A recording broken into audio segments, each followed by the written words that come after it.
जय माता दी। दुर्गा सप्तशती अध्याय दूसरा।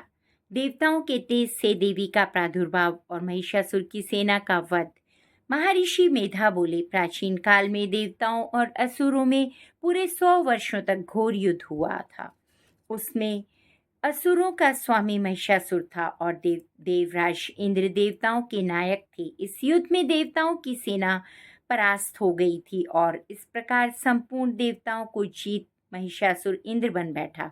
युद्ध के पश्चात हारे हुए देवता प्रजापति श्री ब्रह्मा को साथ लेकर उस स्थान पर पहुंचे जहां कि भगवान शंकर विराजमान थे। देवताओं ने अपनी हार का सारा वृत्तांत भगवान श्री विष्णु और शंकर जी से कह सुनाया।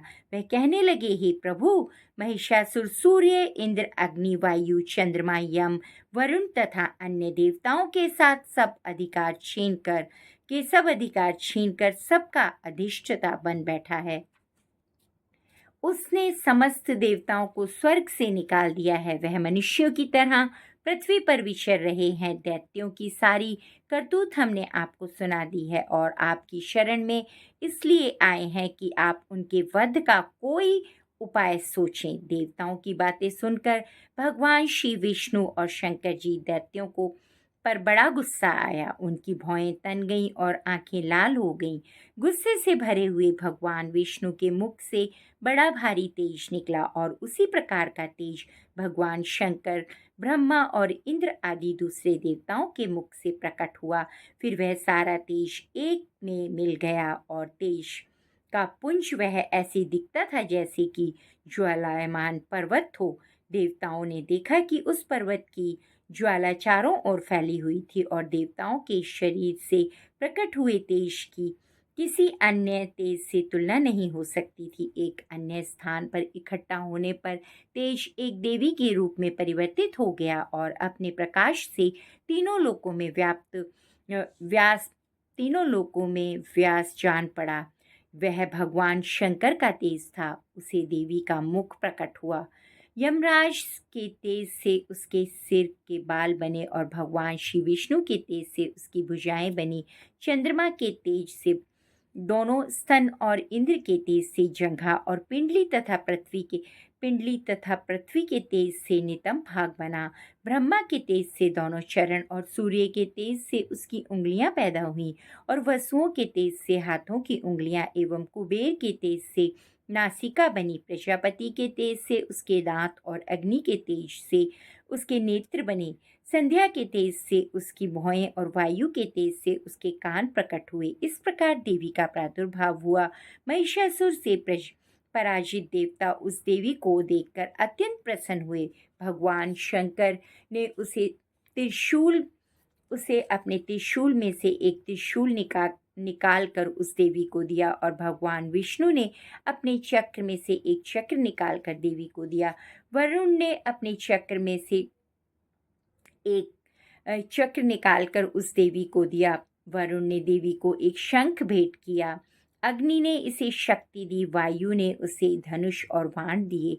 सहस्त्र नेत्रों वाले श्री देवराज इंद्र ने उसे अपने वज्र से उत्पन्न करके वज्र आदि दिया और ऐरावत हाथी का एक घंटा उतारकर उस देवी को भेंट किया। यमराज ने उसे कालदंड में लेकर एक कालदंड दिया। वरुण ने उसे पाश दिया। प्रजापति ने स्फटिक की माला दी और ब्रह्मा जी ने उसे कमंडलू दिया। सूर्य ने देवी के समस्त रोमों में अपनी किरणों का तेज भर दिया।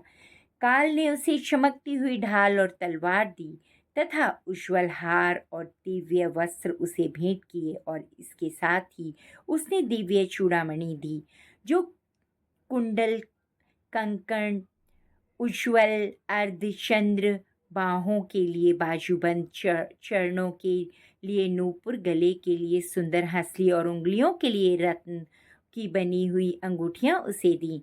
विश्वकर्मा ने उसे फरसा दिया और उसके साथ ही कई प्रकार के अस्त्र और शस्त्र कवच दिए। इसके अतिरिक्त उसने उसे कभी न कुम्हलाने वाले सुंदर कमलों की मालाएं भेंट की। समुद्र ने सुंदर कमल का फूल भेंट किया। हिमालय ने सवारी के लिए सिंह और तरह तरह के रत्न देवी को भेंट किए। यक्षराज कुबेर ने मधु से भरा हुआ पात्र और शेषनाग ने उन्हें बहुमूल्य मणियों से विभूषित नागहार भेंट किया। इसी तरह दूसरे देवताओं ने भी उसे आभूषण और अस्त्र देकर उसका सम्मान किया। इसके पश्चात देवी ने उच्च स्वर से गर्जना की। उसके इस भयंकर नाद से आकाश गूंज उठा। देवी का वह उच्च स्वर से किया हुआ सिंहनाद समा न सका। आकाश उसके सामने छोटा प्रतीत होने लगा। उससे बड़े जोर की प्रतिध्वनि हुई, जिससे समस्त विश्व में हलचल मच गई और समुद्र कांप उठे। पृथ्वी डोलने लगी और सब के सब पर्वत हिलने लगे।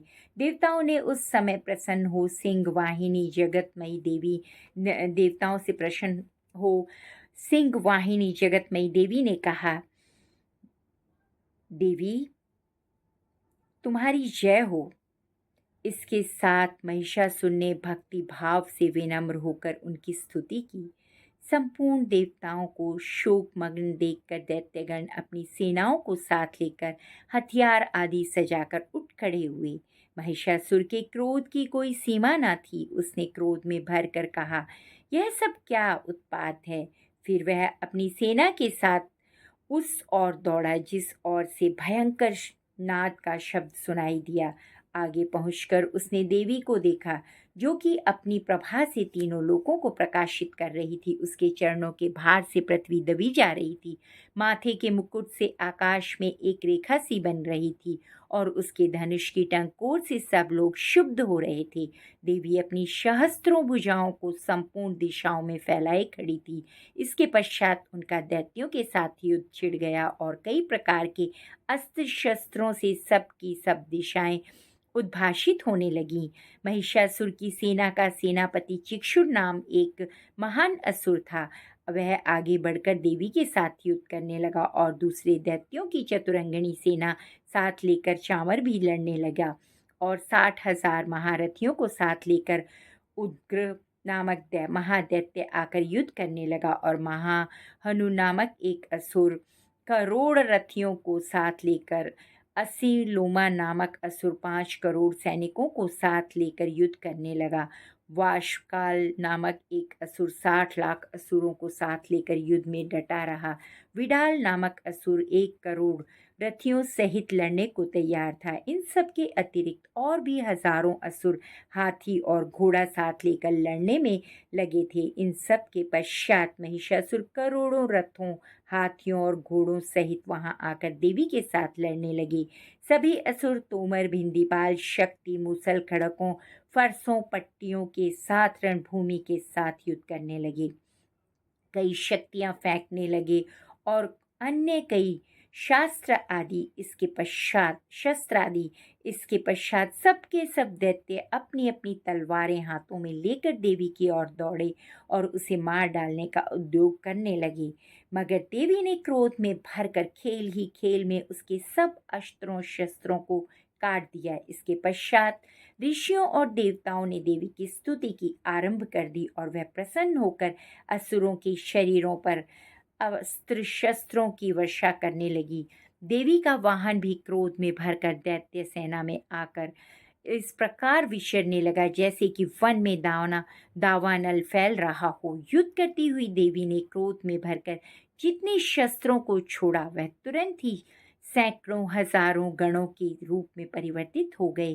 फरसे, भिंडीपाल, खड़क तथा पट्टी शट इत्यादि अस्त्रों के साथ दैत्यों से युद्ध करने लगी। देवी की शक्ति से बढ़े हुए वह बाण दैत्यों का नाश करते हुए ढोल, शंख व मृदंग आदि बजा रहे थे। तदंतर देवी ने त्रिशूल, गदा, शक्ति, खड़क इत्यादि से शस्त्रों असुरों को मार डाला। कितनों को घंटे की भयंकर आवाज से ही यमलोक पहुंचा दिया। कितने ही असुरों को उनसे पास में बांधकर पृथ्वी पर घसीटा। कितनों को अपनी तलवार से टुकड़े टुकड़े कर दिए और कितनों को गदा की चोट से धरती पर सुला दिया और कई दैत्य मूसल की मार से घायल होकर रक्त वमन करने लगे। कई शूल से छाती फट जाने के कारण पृथ्वी पर लेट गए और कितने की कितनों की वाण से वर्षा से कमर टूट गई। देवताओं को पीड़ा देने वाले दैत्य कट कट कर मरने लगे। कितनों की बाहें अलग अलग हो गईं, कितनों की ग्रीवाएं कट गईं, कितनों के सिर कट कट कर भूमि पर लुढ़क गए, कितनों के शरीर बीच में से कट गए और कितनों की जंघाएं कट गईं, वह पृथ्वी पर गिर पड़े। कितने ही सिरों पैरों के कटने पर भी भूमि पर से उठ खड़े हुए और शस्त्र हाथ में लेकर देवी से लड़ने लगे। और कई दैत्यगण भूमि में बाजों की ध्वनि के साथ नाच रहे थे, और कई असुर जिनके सिर कट चुके थे बिना बाण के सिर के धड़ से ही हाथ में शस्त्र लिए हुए लड़ रहे थे। दैत्य रह रहकर ठहरो ठहरो कहते हुए देवी को युद्ध के लिए ललकार रहे थे। जहाँ पर यह घोर संग्राम हुआ था वहाँ की भूमि रथ, हाथी, घोड़े और असुरों की लाशों से भर गई थी, और असुर सेना के बीच में रक्तपात होने के कारण रुधिर की वह नदियां बह रही थीं। और इस तरह देवी ने असुरों की विशाल सेना को क्षण भर में इस तरह से नष्ट कर डाला जैसे तृणकाष्ठ के बड़े समूह को अग्नि नष्ट कर डालती है। और देवी का सिंह भी गर्दन के बालों को हिलाता हुआ और बड़ा शब्द करता हुआ असुरों के शरीरों से मानो उनके प्राणों को ढूंढ रहा था।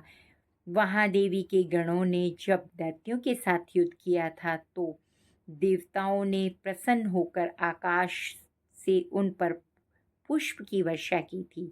धन्यवाद। दूसरा अध्याय यहीं पर समाप्त हुआ। तीसरा अध्याय लेकर जल्दी आते हैं।